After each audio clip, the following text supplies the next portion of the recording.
Okay, let's dive into this one. It's quite something. Imagine a completely normal school morning. We're in Ruwa, Zimbabwe. Right. It's September 16th, 1994.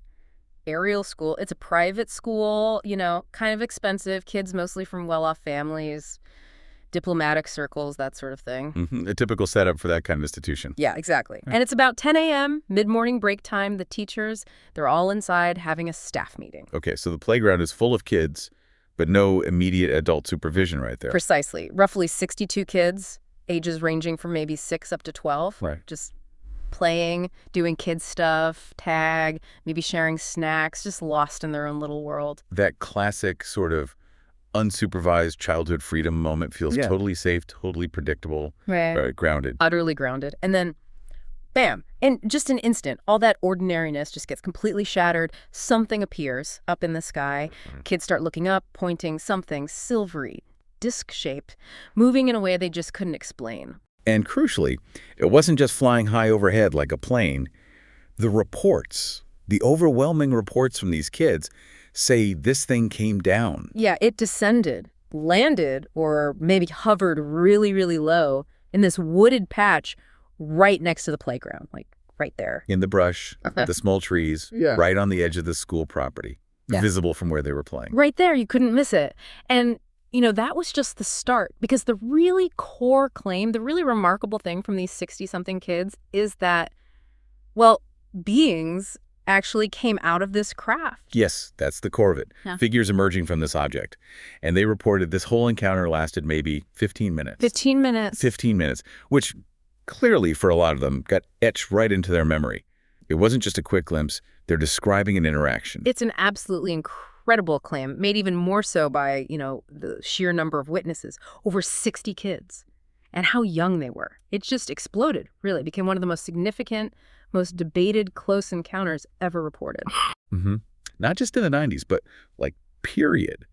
Fortean writer Jerome Clark, who's done loads of research, he called it the most remarkable close encounter of the third kind of the 1990s. Third kind meaning seeing occupants, right? Beings. Exactly. Not just a light, not just a craft, but beings associated with it. And that distinction, that's what makes it demand a deeper look. Which is exactly what we're doing here. This is our deep dive. Our mission is to unpack all the layers of this unforgettable event. We've got the source material, the kids' own testimonies, what the investigators found, the skeptical critiques trying to explain it away, and, how the witnesses feel about it now, years later. And it's definitely complex. I mean, it really challenges how we think about things, doesn't it? It needs careful looking at from all sides. We've got to navigate through all these different viewpoints, try to find those little nuggets of insight, understand not just what they said happened, but why this story is so persistent, why it's still debated, why it's still so unsettling even now. Absolutely. So you listening right now, you're coming with us. We're going into the heart of this enduring mystery. We'll explore it through the details the kids gave, try to see it from their perspective first, and then figure out how the world reacted to this just incredible story. Okay, so let's really focus on that morning first, September 16th, 1994. What exactly unfolded from the kids' point of view out there on the playground while the grown-ups were inside? Right, from the playground. Right. It must have been just chaos and wonder mixed together, and the teachers totally oblivious inside their meeting. Remember, it's break time, 10 a.m., staff meeting happening. That lack of immediate adult eyes is such a critical detail, isn't it? It means the kids were the only ones there, unsupervised, when this whole thing kicked off. Totally. And it was, silver. Disc-shaped, that's what they consistently said, appeared in the sky, came down, not just zooming past, but slowly descending, deliberately. The BBC got there super quick, actually, and interviewed some of the kids. One child described it really vividly. You probably heard the quote. It looked like it was glinting in the trees. It looked like a disc, like a round disc. Glinting in the trees, a round disc. Simple description, but powerful. And other kids drew pictures, said similar things, metallic, silver, maybe gray. They saw it come down and settle. Not right on the playground, but in that brushy, wooded bit on the school grounds, super close to the boundary fence where they were playing. Right there. Impossible to miss. And then the figures. Yeah, the figures. The sources say somewhere between 1 and maybe 4 of these entities emerged. Came out from the front or the side of the object, apparently. And the descriptions, gathered by investigators like Cynthia Hind and later Dr. John Mack, They share these really striking common points, even though they came from so many different kids. They were small, weren't they? Like really small, about a meter tall. Yeah, about a meter, roughly 3, maybe 4 feet high. And the clothes were often described as dark, tight-fitting. Thanks. Yeah. Yeah. Some kids mentioned silver suits or like a scuba diving suit. That description from Salma Siddiq when she was interviewed years later as an adult, that one really sticks. She said, 3-4 feet, no hair on any part of his body that I could see, with as best as I can describe a scuba diving suit, and really big, captivating eyes. Ah, the eyes. That comes up again and again, doesn't it? In the descriptions, in the drawings the kids made. Big, dark, captivating eyes. Huge eyes. Some kids said they looked like rugby balls or tennis balls, sort of large and oval-shaped. And interestingly, several kids noted that these big eyes seemed lower down on the face than human eyes are. That's a weird detail, isn't it? Lower on the face. Not something you just make up easily or get from, like, standard movie aliens back then. It's very specific. And hair. That varied. Some kids remembered long, dark hair. Others said absolutely no hair at all. Not on the head, not anywhere. Other facial features. Pretty minimal. Sometimes described as just a slit for a mouth. Or maybe no mouth seen at all. Ears hardly noticeable. Just 2 holes for nostrils. One kid, trying to put it simply, just said, I saw something silver on the ground amongst the trees, and a person in black. Simple, but chilling. So as these figures kind of approached the boundary fence or moved near the edge of the woods, the playground just erupted. Yeah. Total panic. Oh, yes. A wave of fear, the sources say, immediate terror. Lots of the kids, especially the younger ones, they just bolted, screaming, crying, running back towards the school buildings, trying to find the teachers, find safety. You can just picture it. Pure panic, facing something utterly, utterly strange. But some kids stayed. Yeah, some stayed. Often the older ones maybe frozen, fascinated, maybe a bit of both. Just transfixed by what was happening right there at the edge of the woods, watching these figures. And this is where the story goes from just strange sighting to something really, really extraordinary. Unique, even in the whole Ariel case. Right. Those who stayed, or were close enough to where the figures were seen near that fence line, they reported the most unusual part, telepathic communication. Okay, yeah. This is where it gets really weird. Not talking out loud, no sounds, no voices, but like thoughts, feelings, just put directly into their minds. Exactly. Not auditory, a direct internal thing. And the content of these alleged messages, that's maybe the most surprising and definitely the most debated part of the whole event. It wasn't, take me to your leader or anything like that. Right. You'd maybe expect something about where they're from or why they're here or even just hi. Yeah. But no, the main theme, reported again and again by lots of the kids, pretty consistently, was environmental. A really strong, clear environmental message. Warnings about us, humanity, how we're damaging the planet, misusing technology, dire predictions if things didn't change. Wow. Some kids also mentioned a general feeling of peace or needing to care for each other, but the environmental stuff was dominant. There's a quote from a 5th grader interviewed by Dr. Mack saying there was a warning about something that's going to happen, and specifically that pollution mustn't be. Yeah, and another girl, 11 years old, she said, I think they want people to know that we're actually making harm on this world, and we mustn't get too technology sick. Too technology? Such a perfect kidism, isn't it? Trying to wrap her head around a big idea about technology's downsides. It really is. It feels authentic in its phrasing. And Emma, one of the witnesses reflecting years later, she described it as almost telepathic. It was just a feeling, this overwhelming feeling of how important the environment is. Salma Siddiq, too, recalling the message, talked about needing clean air, beautiful plants, clean soil to be able to live and thrive. Clean air, beautiful plants, clean soil, specific things. That level of detail, that thematic focus on environmentalism delivered telepathically. That's really unusual in UFO reports, isn't it? It's not the standard story. Not at all. It's really what makes Ariel stand out. This telepathic environmentalism, you could call it, became this strange central hallmark of the case. And, as we'll get into, a major point of debate and skepticism later on. So after this whole thing, maybe 15 minutes total, you said? Craft landing, beings coming out, figures near the fence, the fear, the fascination, these alleged telepathic messages.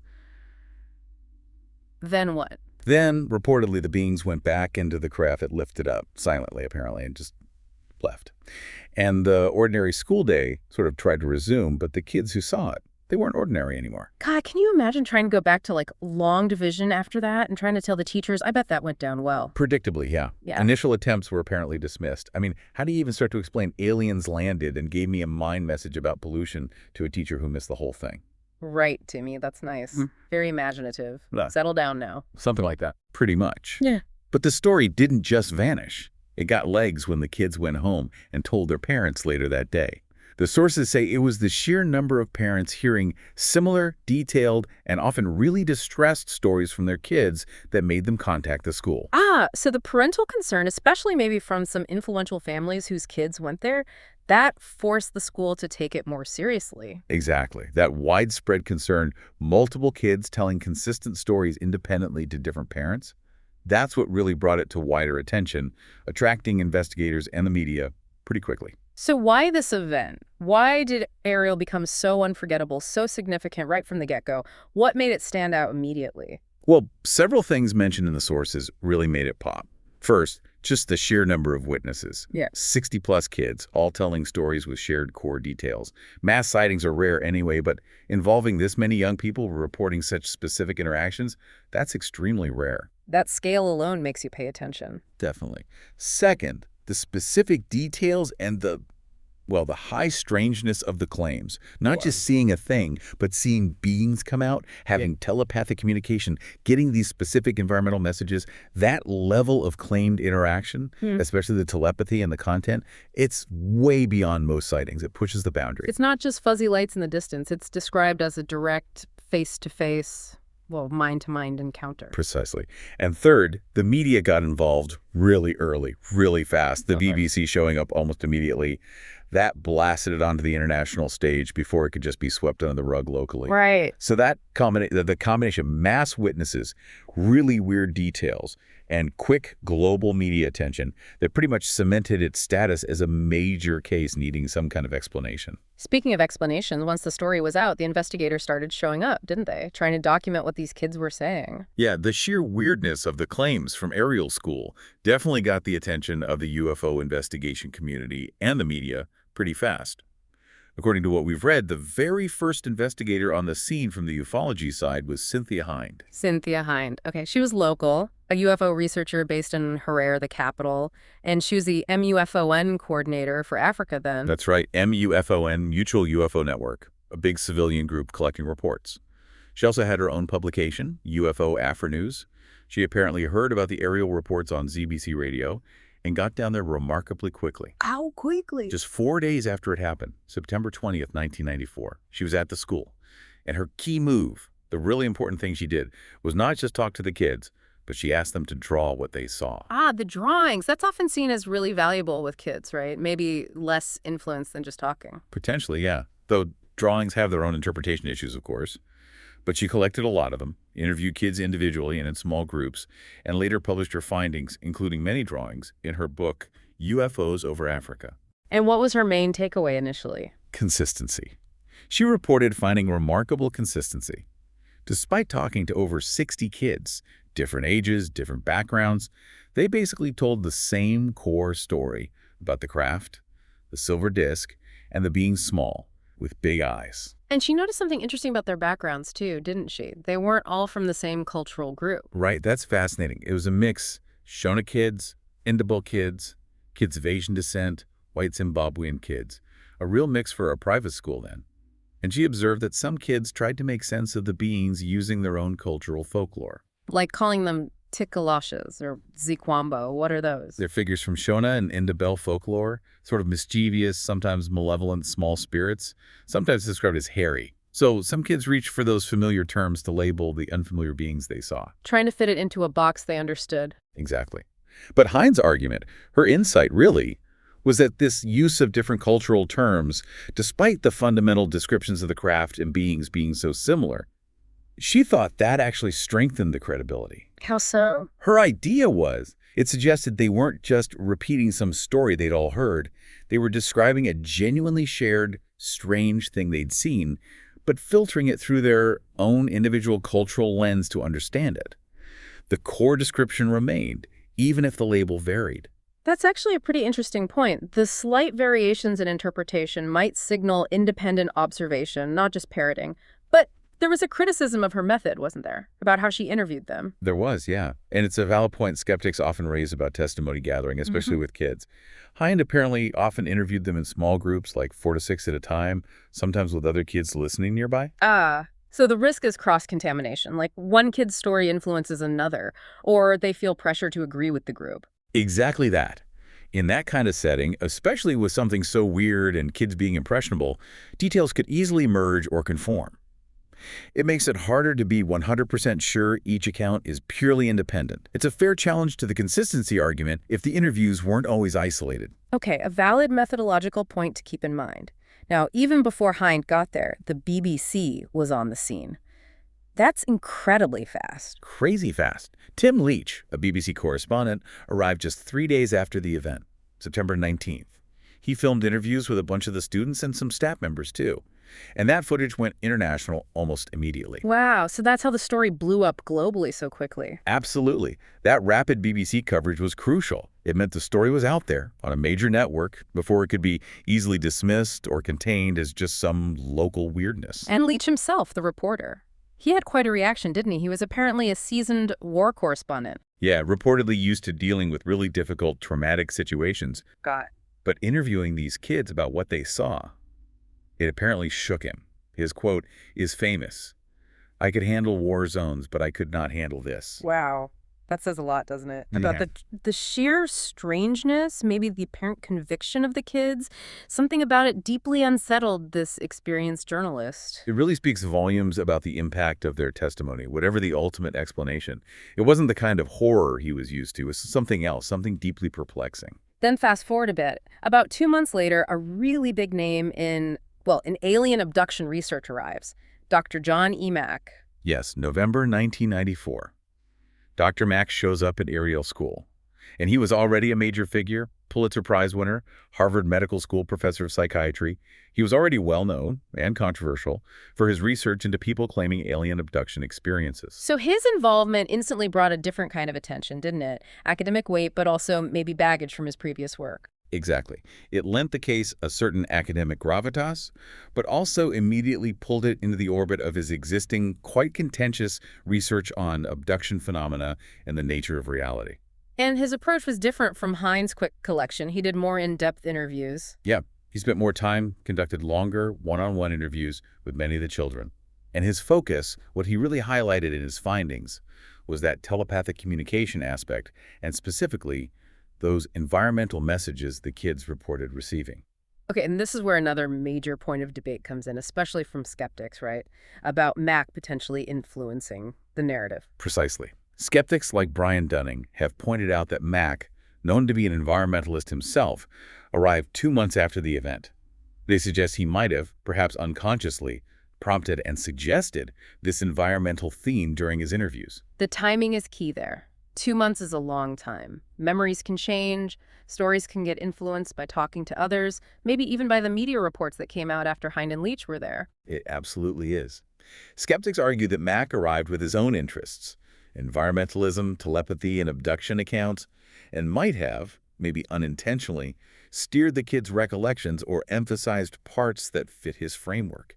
They claim this environmental theme wasn't nearly as prominent in Hind's or Leach's initial reports done right after the event. Well, was it completely absent before Mack? Is that accurate based on the sources?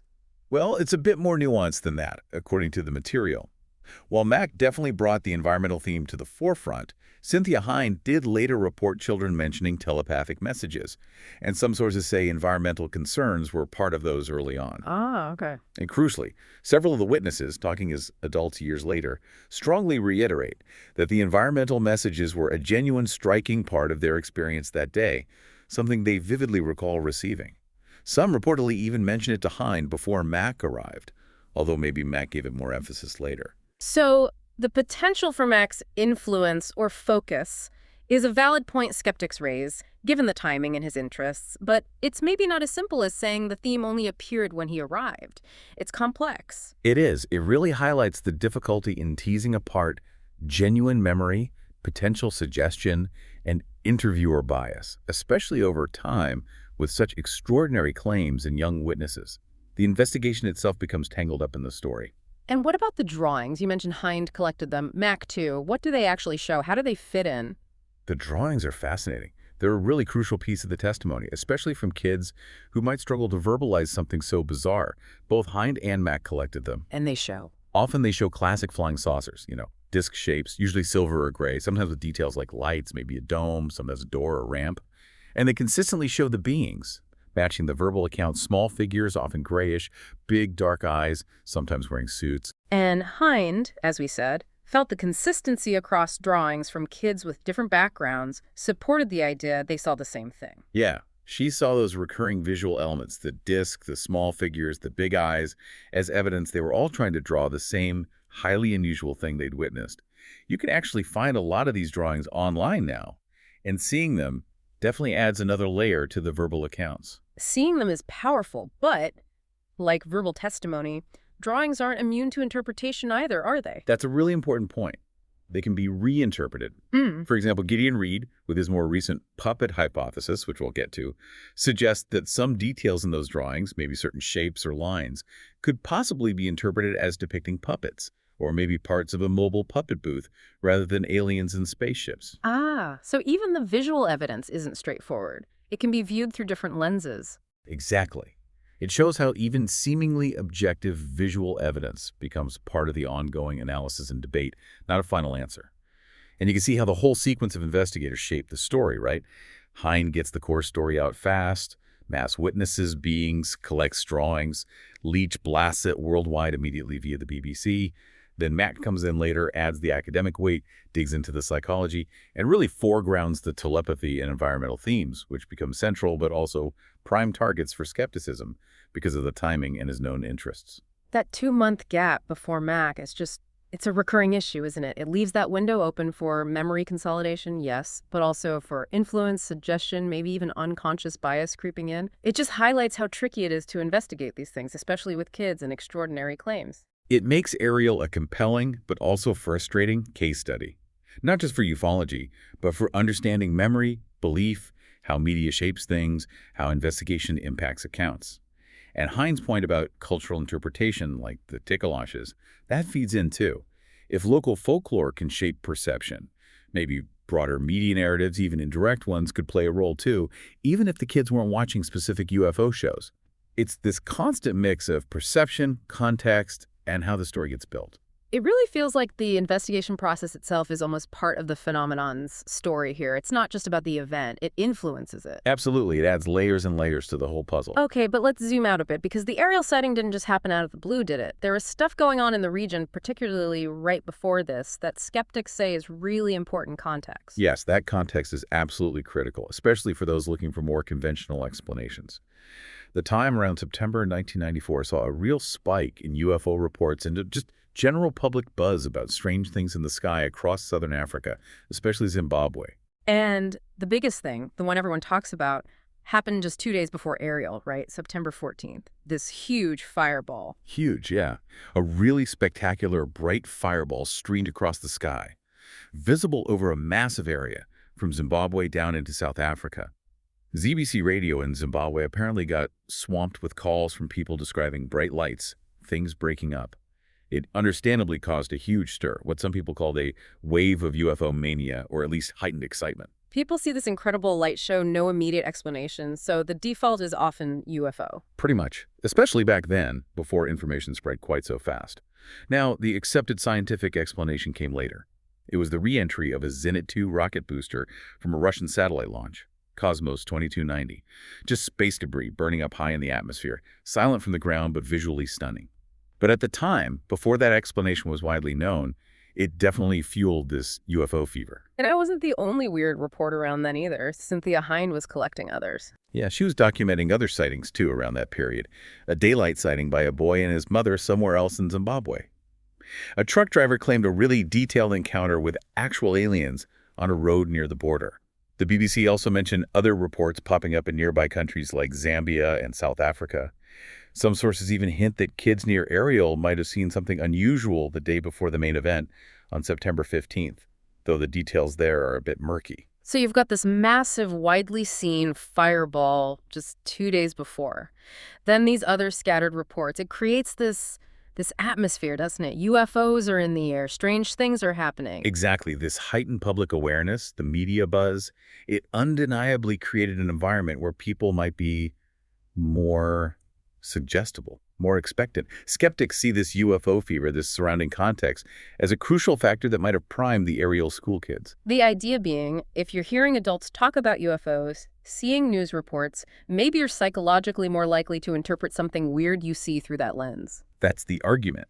It doesn't mean they didn't see something unusual, but their interpretation of that weird thing might have been tilted towards a UFO explanation because it was already kind of in the air. Even if Cynthia Hind argued the kids hadn't seen specific alien movies that might give them ideas, they were almost certainly aware of the general buzz in the community after the fireball. They would have heard adults talking. And that awareness, maybe subconsciously, could make them more likely to label any strange sight at the edge of the woods as a UFO or aliens. It's like mass suggestion. It's a plausible psychological factor, absolutely. It doesn't invalidate their experience of seeing something odd, but it does suggest the interpretation might have been influenced by that prevailing atmosphere. The timing, just 2 days after the massive fireball, is hard to ignore as a potential psychological link. It brings up that classic problem in ufology, doesn't it? Is it a genuine flap, like a real cluster of unexplained events happening together?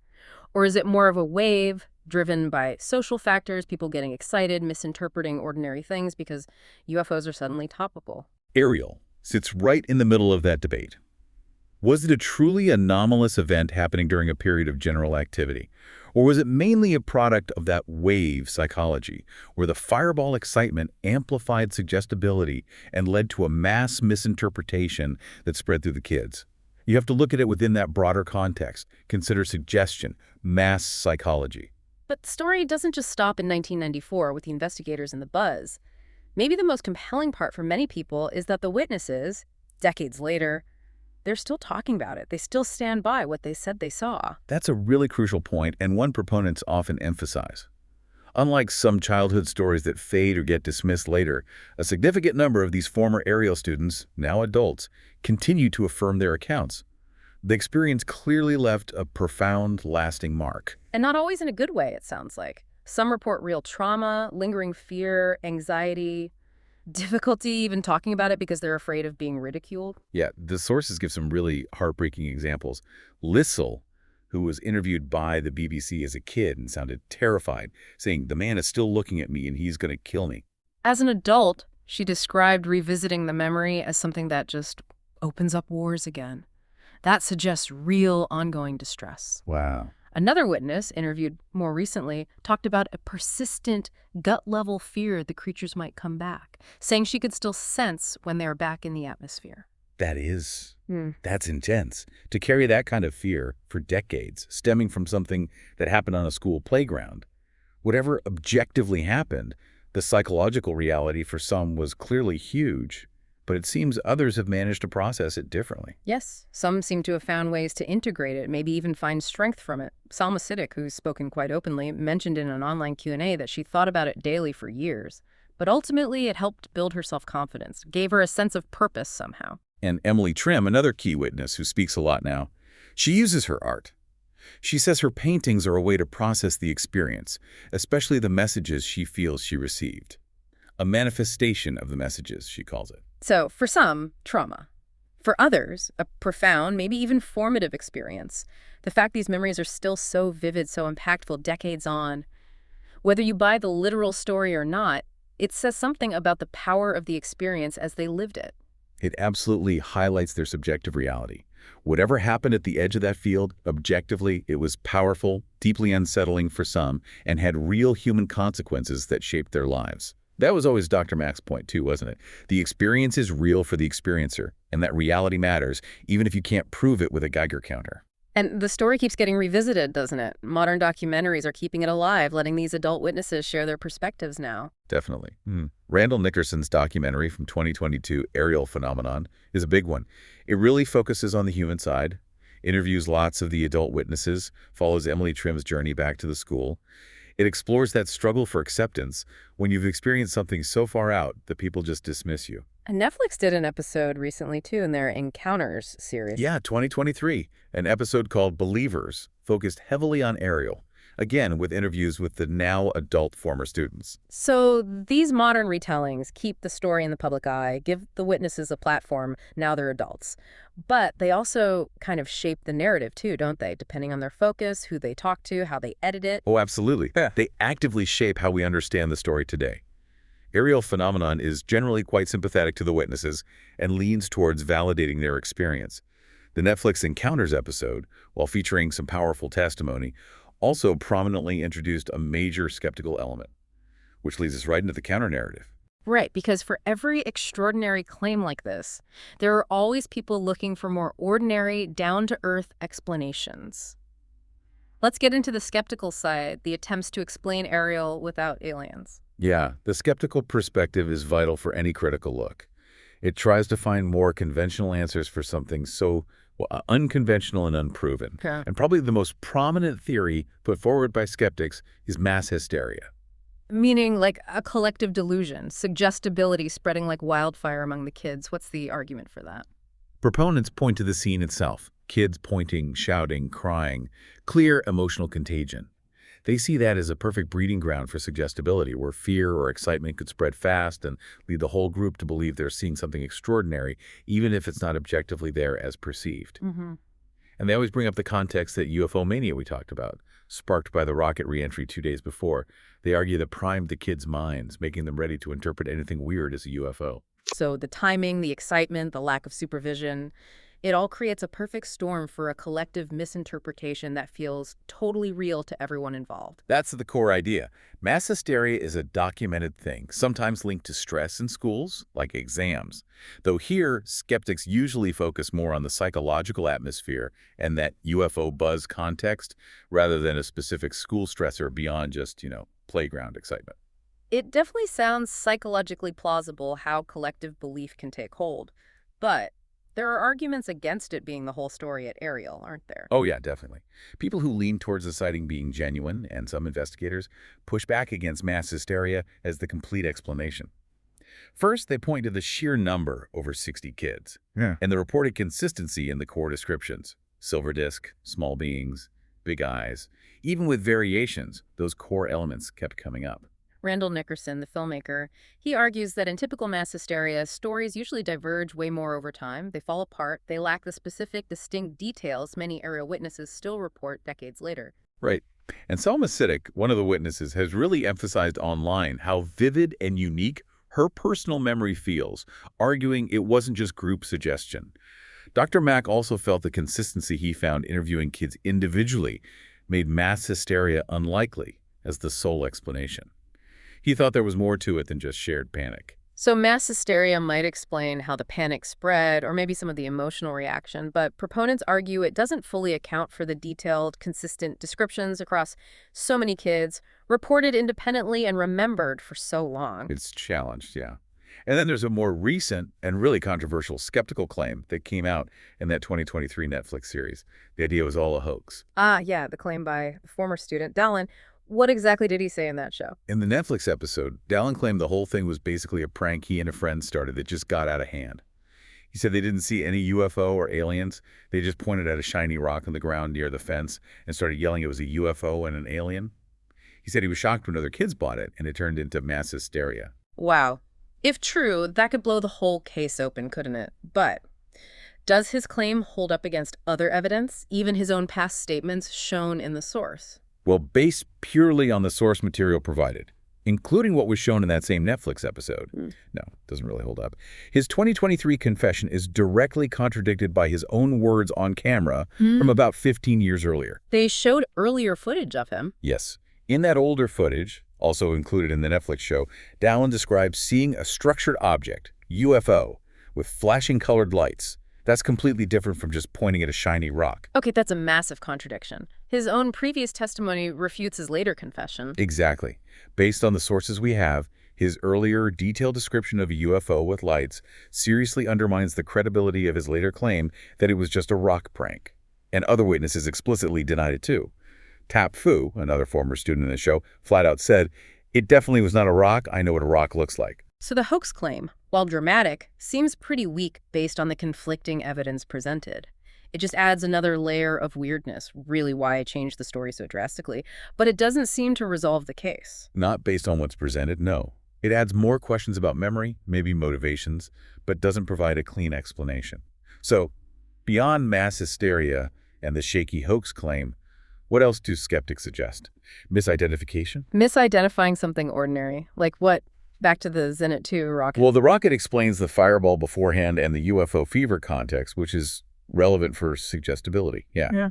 But it doesn't explain a craft landing or hovering low or beings getting out of the school itself. It's context, not the event. Okay. What about, like, weather phenomena? Dust devils, weird lights. People have suggested things like that. Dust devils, maybe strange atmospheric effects, reflections. But proponents argue those just don't match the descriptions. How does a dust devil look like a structured metallic disk? How does it produce small humanoid figures that interact with kids?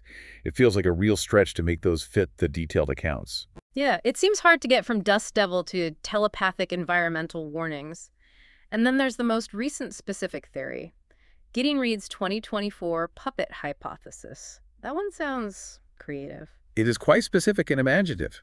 Reed suggests the kids might have seen puppets, large puppets, possibly from a theater for development group. Apparently, these groups use performances, sometimes with big puppets, to teach social messages, like health education. He mentions one called Puppets Against AIDS that used large gray puppets and toured schools in Zimbabwe. So the idea is the kids saw these puppets, maybe from across the field, maybe partly hidden by trees, and mistook them for aliens, and maybe mistook the puppet booth or stage for a spaceship. That's the gist of it. Reed looks at the kids' drawings and descriptions and argues some inconsistencies or details could potentially be interpreted as puppets or puppet gear if you look at them differently. He thinks the kids were truthful about seeing something weird, but they misinterpreted a degraded stimulus, saw something real but confusing, and their minds filled in the blanks with aliens, maybe helped by the UFO buzz. Okay, it's an attempt to explain the figures and maybe some visual elements in a mundane, if unusual way. But does it explain everything reported? Does Reed himself acknowledge limitations? He does, yes, according to the sources. The puppet hypothesis struggles with several key elements. First, how does it explain the reports of lights in the sky, or a craft descending and ascending? Puppets don't fly spaceships. Good point. Second, no theater group, no puppeteers have ever come forward saying, yeah, that was us near Ariel School that day. You'd think someone would remember causing such a fuss. True. Third, the really weird part, the telepathic communication about the environment. Puppet shows don't usually do that. And finally, not all the different descriptions the kids gave of the beings necessarily fit one specific type of puppet. So it's a clever idea trying to ground the figures, but it leaves big holes, especially the aerial stuff and the telepathy. It explains maybe part of the report, but not the whole package. Exactly. It struggles to account for all the reported elements, leaving major aspects unexplained based on the info we have. And finally, skeptics circle back to the investigation methods themselves as a reason to doubt the testimony's reliability. Right, we touched on this. Cynthia Hines' group interviews. Yeah, interviewing kids in groups of 4 to 6, potentially influencing each other. That's a valid criticism regarding potential conformity and cross-contamination. It makes certainty about individual independent recall difficult. And Dr. Mack arriving 2 months later with his known interests. Also a valid point for skepticism. The 2-month delay, combined with Mack's focus on environmentalism and telepathy, themes in his abduction research, raises flags about potential, even unconscious, prompting. Could his questions have subtly guided the kids' memories or interpretations, especially on those specific themes which skeptics argue weren't as central right at the very beginning? It's that unavoidable issue of potential interviewer influence, especially with kids and extraordinary events long after the fact. So you see how the skeptical arguments have kind of evolved, from broad ideas like mass hysteria to very specific things like Dallen's questionable hoax claim or Reed's puppet theory. But each specific attempt seems to hit its own roadblocks, struggling to explain all the reported details convincingly, leaving these frustrating loose ends. It really does seem incredibly resistant to any single easy explanation, whether that's aliens or something perfectly normal. It just defies easy answers. Which leads us to think about where Ariel fits in the bigger picture of ufology. How does it stack up against other major cases, especially ones involving schools or kids? Yeah, comparing it can help understand why it's considered so significant, what makes it unique. The classic comparison is often with the Westall encounter in Australia, right? Absolutely. Westall, April 1966. Over 200 school kids, plus some teachers, at Westall High in Melbourne saw a silver-gray, disc-shaped object come down, land, or hover low near the school during the day. Then it took off, possibly chased by regular planes. Okay, the similarities are pretty striking, aren't they? Undeniable. Both had a huge number of young witnesses. Both happened at or right next to a school during school hours. Both involved descriptions of a silent silver or gray disk. Both reported the object descending and lingering nearby. And both generated huge excitement, investigations, media, and remain officially unexplained mysteries that witnesses aren't satisfied with. So structurally, as big school sightings, they look very similar on the surface, but there are really crucial differences that make Ariel stand out, aren't there? That's where Ariel's unique flavor, its high strangeness, really comes in. The big differences are in what else was reported, and especially the interaction. Westall was mostly about observing the object, what it looked like, how it moved, where it landed, maybe leaving a scorched patch. And there were reports of conventional aircraft involved, which isn't really part of the Ariel story. Right, and Ariel is fundamentally defined by the beings getting out and the telepathic communication. That's the absolute key distinction. Westall, a mass sighting of an object. Ariel equals mass sighting, plus detailed claims of occupants emerging A&D, engaging in direct telepathic communication with specific messages. That level of interaction, a close encounter of the third kind and arguably beyond, is mostly missing from Westall, which stays focused on the craft. Which gives Ariel that much higher strangeness quotient you mentioned earlier. Exactly. High strangeness in ufology just means how much something deviates from normal reality or conventional explanations. Ariel, with its beings, telepathy, and specific messages, is way, way further out on the strangeness scale than cases just involving observing an unusual object. Seeing a weird craft is one thing. Claiming little beings got out and beamed thoughts about pollution into your head, that's a whole different level of weird. It challenges our basic ideas about reality, communication, everything. It absolutely does. And that high strangeness makes Ariel almost legendary in ufology. But paradoxically, it also makes it easier for some to dismiss as just fantasy, imagination, or some intense psychological thing. The weirder the claim, the stronger the proof needed. And Ariel just doesn't have that slam-dunk physical evidence. And Dr. Mack's involvement, even with all the controversy, definitely boosted Ariel's profile, didn't it? Kept it in the public eye. Oh, for sure. Having a Pulitzer Prize-winning Harvard psychiatrist investigating brought mainstream attention and a level of intellectual debate it might not have otherwise received. Even the arguments about his methods kept the case alive in discussions. The case got tangled up with his later work on experiencers, adding that whole layer of academic and psychological intrigue that keeps it relevant in discussions about the unexplained, about consciousness. It really shows how the investigators themselves, who reports on it, can massively influence how a story is told, how it's perceived, and how long it sticks around in public memory. Okay, so we've reached the end of this deep dive into the Ariel School Encounter. We've looked at the kids' stories, the investigators, the skeptics, its place in UFO history. What's the core puzzle that's left? Where do we stand? I think the core enigma is still this profound stalemate. On one side, you have these incredibly compelling, seemingly consistent stories from over 60 kids about a craft, beings, and telepathic environmental warnings. On the other side, you have a whole range of skeptical explanations, mass hysteria, misidentification, that contested hoax claim, the puppet idea, and crucially, a total lack of hard, verifiable physical proof that something truly extraordinary happened. You really can't ignore the sincerity that comes across from so many of the witnesses, even all these years later. The vividness of their memories, the impact it clearly had on their lives. It's palpable in the interviews, the drawings, how they talk about processing it. That human element is undeniable, absolutely crucial. But you also have to state clearly from an investigative standpoint, there's no hard scientific proof of aliens landing. No undisputed artifacts, no scientifically confirmed traces that point only to an extraordinary explanation. It remains unproven in that sense. So with that stalemate, why does this story stick around? Why is it still debated, still talked about so intensely decades later? I think it's a combination of factors. The sheer number of witnesses. It's hard to just dismiss 60-plus people outright.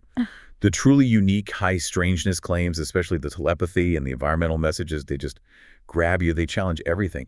Dr. Mack's involvement definitely gave it enduring academic and public interest, even through controversy. And maybe most deeply, it taps into these huge human themes, doesn't it? Like what? Like the nature of reality itself. How reliable is eyewitness testimony, especially from children? What's the power of a shared experience? our anxieties about the environment. How do we react to the truly unknown, something potentially world-changing? It's almost like the case becomes a mirror, or like you said, a Rorschach test. What you believe about Ariel says more about your own views on UFOs, psychology, evidence, maybe. Exactly. It serves as this potent Rorschach test. Your conclusion often reflects your starting point, your beliefs about the possibility of UFOs, the limits of human perception, what counts as proof.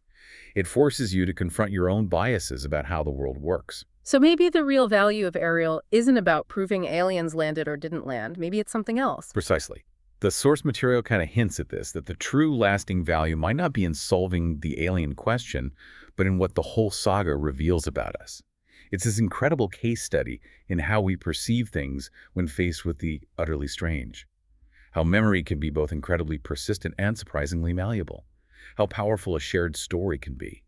And just that enduring human need or maybe struggle to figure out our place in a universe that might be way, way weirder than we currently grasp. That's a really interesting way to frame it. Shifting from did it happen to what can we learn from the story, the experience, the investigation. And as we discussed, the controversies around how it was investigated offer really important lessons.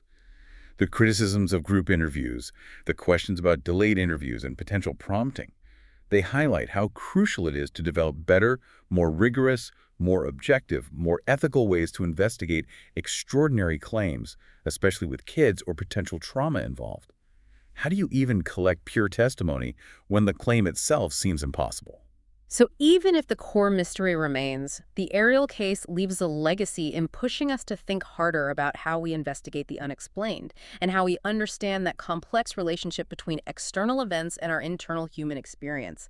That's valuable, regardless of what actually touched down in Ruwa that day. It demands that tricky balance, doesn't it?